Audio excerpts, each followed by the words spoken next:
श्रीमद् भागवतम का 7वां कांड भगवान का विज्ञान, धार्मिक सिद्धांतों, दिव्य प्रतिष्ठानों और भक्ति के मार्ग का एक गहरा अन्वेषण है। यह भौतिक और आध्यात्मिक जगत की प्रकृति और परमात्मा से जुड़ने के महत्व को समझाने के लिए विभिन्न कथाओं और शिक्षाओं में खोजता है। इस कांड में एक महत्वपूर्ण कथा है गंगा नदी का अवतरण, जिसे गंगा अवतरण भी कहा जाता है। हिंदू पौराणिक कथानुसार गंगा का स्वर्गीय क्षेत्रों से पृथ्वी स्तर पर आगमन भगवान विष्णु द्वारा मानवता के पीड़ा को दूर करने के लिए एक दिव्य घटना है।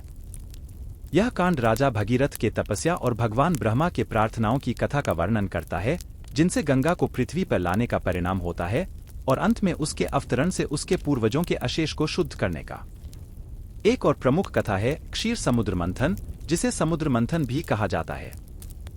इस ब्रह्मांडीय घटना में देवताओं, दिव्य जीवों और असुरों, राक्षसों ने मिलकर क्षीर समुद्र को मथने के लिए जोड़ा था ताकि अमृत प्राप्त किया जा सके। कांड विविध पदार्थों का विस्तार से वर्णन करता है, जैसे कि मूल्यवान खजाने, कामधेनु और ऐरावत जैसे दिव्य प्राणियों के साथ समुद्र से मथित तथा अंत में देवी और अमृत का प्रकट होना। इसके अतिरिक्त 7वां कांड भगवान नृसिंहदेव के आविर्भाव की कथा को बताता है, जो भगवान विष्णु के आधामनुष्य आधाशेर अवतार हैं। यह कथा भक्त प्रहलाद और उसके तानाशाह पिता हिरण्यकशिपु के बीच चलती है, जिनके परिपूर्ण श्रद्धा विष्णु में होने के बावजूद उन्हें कठोर पीड़ा से निपटना पड़ता है।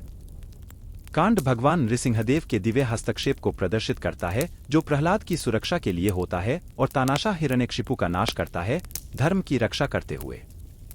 सार्वत्रिक रूप से सूर्यों, सिखावात्मक कथाओं और भक्ति के माध्यम से परमात्मा के साथ जुड़ने के महत्व को विशेष रूप से बल दिया गया है।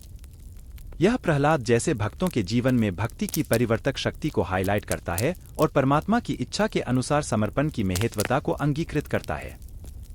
सारांश में श्रीमद् भागवतम का 7वां कांड परमात्मा के विज्ञान को समझने, दिव्य प्रतिष्ठानों की खोज करने और भक्ति के मार्ग को प्रकट करने के लिए एक संपूर्ण मार्गदर्शिका के रूप में कार्य करता है, जिससे आध्यात्मिक पूर्णता और मुक्ति प्राप्त की जा सकती है।